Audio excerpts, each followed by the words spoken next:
بسم اللہ الرحمن الرحیم اللہم صلی علی محمد النبی الامی وعلی آلہ وسلم تسلیما۔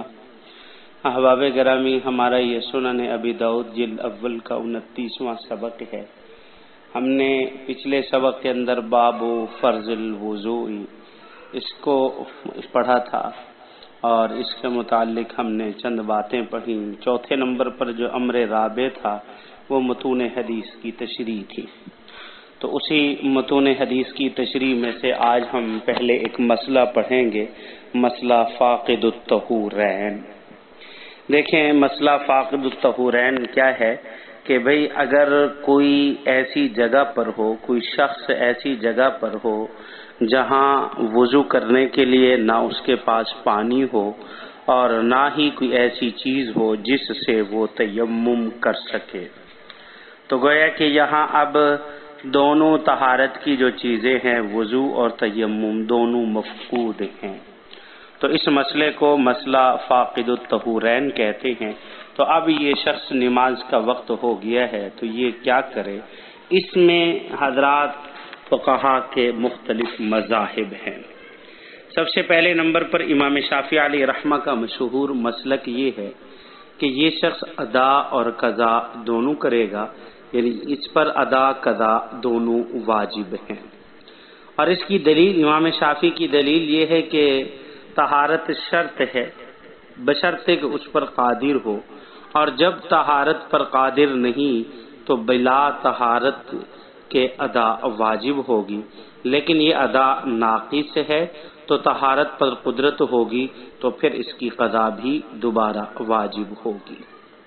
دوسرا مذہب امام احمد بن حنبل علیہ رحمہ کا اور شوافع سے امام مزنی علیہ رحمہ کا ہے کہ ادا بھی واجب ہے اور قضا واجب نہیں ہے، کیونکہ جب ادا ہوگی تو قضا کی ضرورت نہیں ہے۔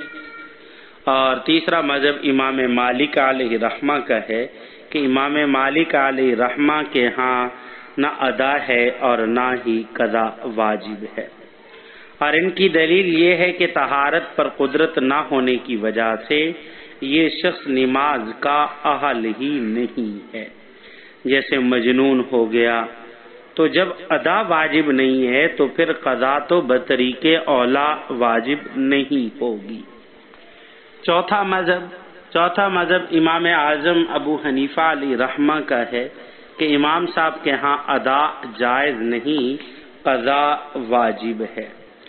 اور ان کی دلیل کیا ہے؟ ان کی دلیل یہ کہ جب شرط نہ پائی گئی تو مشروط بھی نہیں پائی گئی، جب شرط نہیں پائے گی تو مشروط بھی نہیں پائی جائے گی، کیونکہ بغیر شرط کے مشروط متحقق نہیں ہوتا، لہذا ادا جائز نہیں ہوگی، کیونکہ مکلف ہے لہذا قضا واجب ہوگی۔ یہ شخص مکلف ہے، جب مکلف ہے تو جب ادا نہیں ہوئی تو اب اس پر قضا واجب ہوگی۔ پانچواں مذہب صاحبین کا ہے۔ دیکھیں صاحبین امام ابو یوسف علیہ رحمہ اور امام محمد علیہ رحمہ فرماتے ہیں کہ یہ شخص اب تشبہ بالمصلین کر لے اور پھر جب پانی پر قدرت ہو تو پھر یہ دوبارہ قضا کر لے۔ حضرات صاحبین کا مذہب احادیث سے اور جزیات کثیرہ فقیہ سے ثابت ہے۔ مثلا حدیث مبارکہ میں ہے کہ قبیلہ بنو اسلم کے کچھ لوگ رمضان المبارک کے مہینہ میں رسول اللہ صلی اللہ علیہ وسلم کے پاس آئے تو آپ صلی اللہ علیہ وسلم نے انہیں فرمایا کہ تم آج کے دن روزہ رکھا ہوا ہے؟ انہوں نے فرمایا قالوا لا، انہوں نے کہا نہیں، تو آپ نے فرمایا کہ پھر تم اپنا بقیہ دن روزے کی حالت میں مکمل کر لو۔ اب یہ حکم شرعی نہیں تھا، کیونکہ روزہ تو ابتدا سے فجر کی ابتدا سے ہوتا ہے، جائے کہ دن کے درمیان میں حکم دیا جائے، تو گویا کہ یہاں یہ حکم شرعی نہیں ہے بلکہ تشبہ بالصائمین کے اعتبار سے یہ حکم تھا۔ اسی طرح جمہور فقہا کے ہاں کوئی کافر رمضان المبارک میں دن کو مسلمان ہو جاتا ہے یا کوئی بچہ بالغ ہو جاتا ہے یا حیضہ اور نفاس والی عورت طاہرہ ہو جاتی ہے تو ان سب پر تشبہ بالصائمین واجب ہے۔ اچھا، اسی طریقے سے ایک اور مثال کہ اگر کوئی حاجی وقوف عرفہ نہ کر سکا کیونکہ یہ فرض ہے تو تشبہ بالحجاج اس پر واجب ہے اور آئندہ سال قضا بھی کرے گا. تو اسی طرح اس مسئلے میں فاقد الطہورین والے مسئلے میں یہ بھی ایسے کرے گا کہ بھئی تشبہ بالمصلین کے ساتھ ساتھ بعد میں جب پانی پر قدرت ہوگی تو اس صورت میں بھی یہ قضا ضرور کرے گا. اور علامہ ابن حمام علیہ رحمہ فرماتے ہیں کہ امام اعظم امام ابو حنیفہ علیہ رحمہ کا بھی صحیحین کے مذہب کی طرف رجوع ثابت ہے. گویا کہ صحیحین کے جو دلائل ذکر کیے گئے ہیں ان کے ان دلائل سے باقی حضرات کا جواب بھی ہو گیا ہے. اگلی حدیث ہے مفتاح الصلاۃ الطہور، کہ نماز کی چابی جو ہے وہ طہارت ہے. نماز کی چابی طہارت ہے. اس حدیث کی تشریح ذرا دیکھیے.